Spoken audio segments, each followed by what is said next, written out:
Hey again everyone, welcome back again di Bitcoin Update. I think my voice is slightly better ya teman-teman. Ini kita mau kasih update progress perkembangan dari pergerakan market Bitcoin, terutama after NFP dan unemployment rate tadi malam. Dan ini menarik ya, karena kita lihat datanya kan sebenarnya bisa dibilang quite surprisingly good ya. Tapi ini mix teman-teman. Mixnya tuh luar biasa. Kenapa? Karena di minggu ini itu up and down-nya gila-gilaan ya. Jolts-nya bagus, jolts-nya positif banget, angkanya naik drastis. Tiba-tiba hari Rabu ADP-nya negatif, segila itu. Tiba-tiba hari Kamis nih, hari ini ya, atau tepatnya waktu saya bikin video ini, average hourly earning jatuh 0,1%. Direvisi lagi dari sebelumnya 3,9%. Terus kalau kita lihat non-farm payroll-nya lebih bagus daripada previousnya. Ya, initial jobless claim jadi positif, kemudian unemployment rate yang lebih gokil. Ya, 4,2% diperkirakan naik, malah turun makin jauh dari proyeksinya Federal Reserve yang mengatakan akhir tahun ini akan di 4,4% atau 4,5%, saya lupa. Tapi gokil. Jadi ada ruang gerak lagi-lagi buat Jerome Powell, nggak perlu rate cut ya. Ini menunda stimulus dari sisi moneter atau kebijakan perbankannya. Nah, dengan demikian teman-teman sekalian ya, kalau kita lihat secara data itu tidak terlalu berpengaruh lah kalau kita bilang ya untuk mengubah sentimen shift secara agresif. Karena dari kemarin yang dimainkan cuman ekspektasi doang, ya kan? Dalam tanda kutip ekspektasi rate cut-nya. Waktu saya bikin video kemarin, setelah ADP keluar, rate cut-nya tahun ini 3 kali. Tapi setelah NFP keluar, rate cut-nya tahun ini 2 kali lagi ya, balik turun. Langsung drastis tuh. Lihat. Oke, tuh 2 kali doang. Sekali September, sekali lagi Desember. Udah, nggak jadi 3 kali. Kemarin masih 3 kali, hari ini 2 kali doang. Berubah lagi gara-gara NFP dan unemployment rate. Nah, jadi kalau misalnya bukan karena itu, apa sih yang sebenarnya jadi trigger dari Bitcoin rally atau rebound? At least sejak kemarin. Well, guys, saya mau minta maaf ya. Saya mungkin ketinggalan gara-gara saya sakit ya, jadi lack of update juga. Rupanya teman-teman, saya detailing ya, saya coba cari tahu what's the true cause ya daripada pergerakan yang ada pada Bitcoin, at least sejak kemarin. And I think now I have the answer ya. Berbicara soal Big Beautiful Bill. Big Beautiful Bill yang akan dirilis ya pada bisa dibilang kayaknya hari ini ya. Dalam artian buat yang nggak tahu timelinenya, saya langsung deep research ya, saya cari tahu. Ternyata 22 Mei itu mereka voting ya di House-nya atau di DPR-nya teman-teman. Dan hasil votingnya itu tipis banget. Jadi 51 banding 49 ya kalau saya nggak salah, apa tadi 51-50 setuju dengan Big Beautiful Bill. Pada 1 Juli anggota Senat ya akan melakukan pengesahan ya. Senat melakukan pengesahan 1 Juli kemarin dan setuju sehingga ada kenaikan debt ceiling juga. Apa aja nih informasinya? Nih saya udah cantumin tuh linknya, source-nya. Jadi kalian bisa baca ya. Baca di sini teman-teman. Oke, intinya ada rotasi spending bill ya, jadi duitnya tuh nggak lagi dipakai buat subsidi energi hijau atau energi yang ramah lingkungan, dan tidak dipakai untuk Medicaid lagi, tapi lebih kepada untuk militer ya. Jadi dia memperkuat militer dan ya bisa dibilang ada rotasi lah dari sisi itu teman-teman sekalian. Tapi nggak cuma itu, isi dari Big Beautiful Bill yang lebih krusial lagi adalah stimulus keuangannya lewat tax cut. Jadi tax cut-nya itu akan diterusin sampai dengan hari ini ya. Kalau misalkan ini udah di-approve ya udah bakal diterusin terus. Itu tax cut udah merupakan bentuk stimulus ya, supaya duitnya ngalir lagi ke masyarakat teman-teman. Technical inflation, oke? Nah, lebih penting lagi di sini disebutkan the Senate bill would also raise the federal debt ceiling by another $5 trillion, adding pressure for action as the government heads towards an X date for a potential catastrophic default this summer. Jadi kata kuncinya tuh ada di sini. Ini kata kuncinya nih teman-teman. Ini ya. Makanya saya kasih penjelasan. Sebenarnya yang dikhawatirkan itu adalah takut bangkrut ya. US tuh takut bangkrut. Ya kita udah ngomongin ini kayak dari beberapa bulan lalu ya. Udah tahu kan soal utang US 9 triliun dolar. Dan sebenarnya itu alasan utama Trump selama ini kan ngotot ya. Woi Powell, pangkas dong ya. Supaya kita tahu yieldnya juga nggak terlalu besar bunganya. Untuk dia istilahnya pinjam lagi dari masyarakat lah. Kita ngomongnya kayak gitu secara gampangnya teman-teman. Lewat bonds atau obligasi. Tapi dengan demikian teman-teman sekalian, artinya ini kan membuat yang namanya secara jangka panjang lah. Kalau kita ngomong in the long term, ya obviously ini nggak bagus gitu loh. Kita tahu bahwa kondisinya long term jelek gitu. Tapi before kita menuju ke sana, jadi kalau kita buka yang namanya US debt clock ya teman-teman, kita lihat dia punya utang nih saat ini berapa.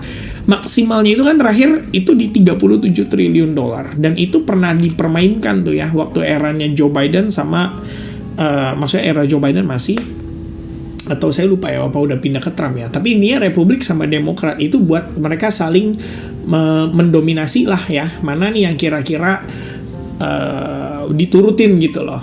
Ya dari anggota dia punya kongres teman-teman. Jadi mereka melakukan yang namanya voting. Ini kita naikin nggak ya utang? Atau jangan dinaikin nih ya batas utang atasnya teman-teman. Ini lagi loading ya. Nah ini dia utangnya 37 triliun. Kalau benar istilahnya ada cap ditambah sampai 5 triliun dolar, berarti kan sampai 42 triliun dolar. Yang mau jatuh tempo 9 triliun dolar guys di 2025 ini. Jadi sebagiannya gali lubang tutup lubang pakai utang lagi. Duitnya nanti dari mana? Ya stimulus tadi ya teman-teman sekalian. Dengan demikian secara keseluruhan kalau kita lihat teman-teman, ya ini harusnya jadi trigger yang kenapa bikin market itu somehow kok jadi sentimen positif ya. Padahal kita udah lihat senggolan-senggolannya tuh ada seputar tarif gitu. Walaupun terakhir kita dapat kabar kalau yang sama Vietnam udah deal gitu. Tapi bukan itu doang. Itu aja nggak cukup ya kan. Kita butuh something yang lebih hot daripada itu. Karena kita berbicara soal China dan US. Ini perang dagang musuhan yang paling kuat tuh di sini di dua ini teman-teman. Dan itu belum clear, belum deal, belum done. But still ya, apa nih yang bikin market kok bisa optimis banget? Ya, apa yang bikin selama beberapa hari terakhir ETF inflow-nya luar biasa. Ya kan? Dan by the way udah ada Solana loh guys. Ya, jadi Solana holders ya, semoga ETF-nya nggak mengecewakan kayak Ethereum. Kita kalau mengecewakan malah jadi kayak Ethereum nggak naik-naik ya. Nah untuk Bitcoin, jadi kita ngelihat dalam beberapa hari terakhir inflow-nya positif banget. Tampaknya triggernya itu ya. Triggernya adalah karena pengesahan itu. Oke. Tapi untuk final vote-nya itu hari ini guys. Dan kalau anggota DPR-nya itu sudah mengizinkan, final vote-nya udah pas, sudah deal tanpa adanya revisi, Trump udah tinggal executive order. Dia udah tinggal tanda tangan, teman-teman. Jadi begitu dia tanda tangan, ya Trump executive order tanda tangan, oke, berlaku, dinyatakan sebagai undang-undang, selesai, dar. Ya, jalan tuh, big beautiful bill, udah valid sebagai undang-undang. Udah, tinggal nunggu aja nih ya. Nih lihat schedule aja nih ya. Nih yang pasti Trump sendiri ngomong ya, dia kasih jatuh tempo guys, deadline. Nih highlight-nya nih tuh. Nih Treasury Secretary Scott Bessent ya, who attended a Senate Republican lunch on Tuesday, said afterward that Congress is on track to meet the 4 July deadline. Kenapa 4 July? Karena dia mau ini sudah ada pengesahan sebelum Independence Day. Ya, saya baca dulu ya. Tadi di mana ya? Presiden Trump nih dia nih tuh. Before Independence Day holiday. Jadi dia bilang katanya lawmakers lu harus kerja lu ya. Jangan pulang lu. Pokoknya sebelum pengesahan ya lu harus kerja gitu. Nah, ini teman-teman sekalian. Jadi ini triggernya ya. Ini yang bikin sentimen market terasa sangat positif at least sejak kemarin. Bukan karena Powell mau dipecat ya. Tapi itu kayaknya udah langkah berikutnya ya. Jadi after ini urusan diberesin, berikutnya Powell nih ya. Udah tinggal tunggu dia dipecat doang guys ya. Nah, by the way, dengan keseluruhan kondisi ya, apa yang terjadi pada malam hari ini, saya ngerasanya ini nggak banyak surprise. Surprise-nya ada, tapi surprisingly bukan ke arah yang negatif, surprisingly ke arah yang positif. Which is sebenarnya kalau kondisinya kayak begini, market itu optimis aja. Ya, kita bisa bilang bahwa, ekonomi US nggak melambat, so kenapa harus takut taruh duit di saham, right? So that's why S&P 500 sejak keluar NFP tadi ya sampai dengan hari ini, sampai dengan saat ini teman-teman, ini bullish, udah up 0,78% dan lagi-lagi udah created new all time high di saat Bitcoinnya masih stuck back and forth aja ya, belum created new all time high. Tapi seperti yang kita udah jelaskan juga di previous video update ya, sebelumnya kan kita bisa expect ya, andaikan dia pullback gitu sampai ke bawah teman-teman. Nah, perubahan rencana, perubahan rencana. That's why tadi saya kasih update ke kalian lewat Telegram ya. Buat yang belum gabung Telegram, gabung aja, it's free ya. Tinggal cek deskripsi, di situ ada link ya di bagian paling atas, it's free guys. Saya akan coba untuk konsisten ngasih update kayak gini. Jadi kalau kalian lihat tuh ya, saya kasih penjelasan time frame daily apa yang terjadi. Dia bertahan nih ya di atas exponential moving average 21, ngebentuk yang namanya bullish engulfing candlestick pattern, which is ya one of my favorite ya. Kalau dulu zaman saya masih candlestick pattern banget ya kan, here we go ya. Dan itu terjadi di atas exponential moving average 21 after kita reclaim, setidaknya after testing di sini. Nah, testing exponential moving average 21 dan 34 hold dengan baik, ngebentuk bullish engulfing. There we go ya. We have something yang bisa dikonfirm sebagai potential momentum yang baik. Ini pertama di situ on the daily perspective. And then berlanjut ke time frame 4 jamnya. By the time waktu saya posting itu di 4 jam posisi kita seperti ini guys tuh. Ya, jadi kita ngelihat we get confirmation ya. Ini adalah high point sebelumnya, after di flip dia confirm bertahan di atasnya dengan confirmation candle close pada jam 3 sore tadi. Itu yang terjadi teman-teman. Habis itu apa? Ya kita lihat sebetulnya ini internal structure-nya gitu loh. Key support level di zona 108.800 and menjadi level yang kita juga utilize sebetulnya ya. Waktu tadi saya posting di SAG teman-teman, kita ngelihat bahwa ya we got this opportunity ya. Cuman tuh biasa saya nggak ada entry teman-teman. Saya juga tadi lagi mentorship ya, kelas teman-teman sekalian, dan NFP release, so saya nggak execute, nggak ada action di situ. But guess what guys, if we execute it ya, it perform without drawdown ya, another setup yang clean banget. At least per kemarin sama per hari ini we got a lot of clean setup ya. TRX perform dengan baik, SPX perform dengan baik, Broccoli perform dengan baik. We also have LPT, tapi saya nggak entry, but at least teman-teman di SAG ada yang entry ya. Itu menurut saya udah cukup teman-teman ya. Jupiter juga sama, nggak entry, tapi ternyata 10%, sakit ya teman-teman.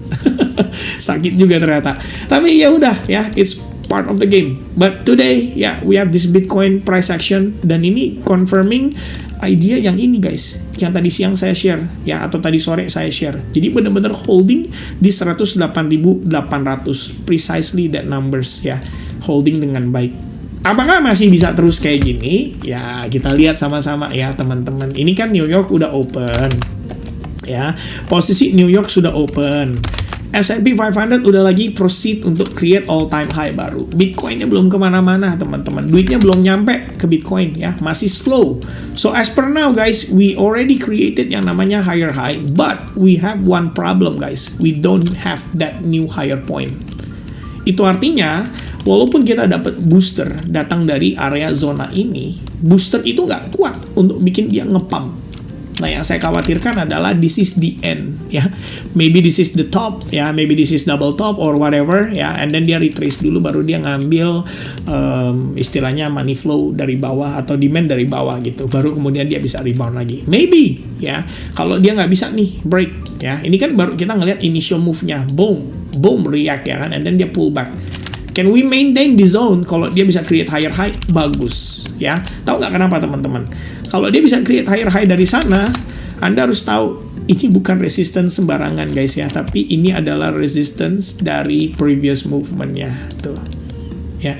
Jadi kalau dia bisa create higher high dari sini, it is actually not only higher high di time frame 15 minute, tapi kita berbicara dari dia punya support resistance di time frame yang jauh lebih besar lagi di atas kita. Ini time frame bapaknya guys ya, tuh. Support, resistance, resistance. As long kita bisa flip itu, ya udah, ini udah all time high baru lah. Apa triggernya, Vin? Apa triggernya guys? Triggernya cuma satu, yaitu ini, big beautiful bill ya. Mudah-mudahan hari ini mana tuh udah kehapus lagi ya, big beautiful bill, mudah-mudahan ya. Kalau confirm gak ada revisi, mudah-mudahan gak ada masalah. Maybe this is ya the push, maybe this is the trigger untuk market itu benar-benar breakthrough di Bitcoin terutama. Jadi aduh ya, yang orang-orang yang udah pada FOMO akhirnya udah lah gue paksa beli aja deh, nggak apa-apa dah gitu. Oke, that's maybe the idea teman-teman, untuk kita breaking new all time high. Dan jika dia berhasil breaking new all time high, I think teman-teman sekalian secara gampang aja ya, kalau mau ngukur gitu kan, kayak sejauh mana sih dia bisa rally gitu, ya udah pakai metode klasik aja guys, Fibonacci extension atau Fibonacci external retracement ya. Kamu ambil dari sini, oke, dibawa ke samping ini teman-teman, udah dapet ya.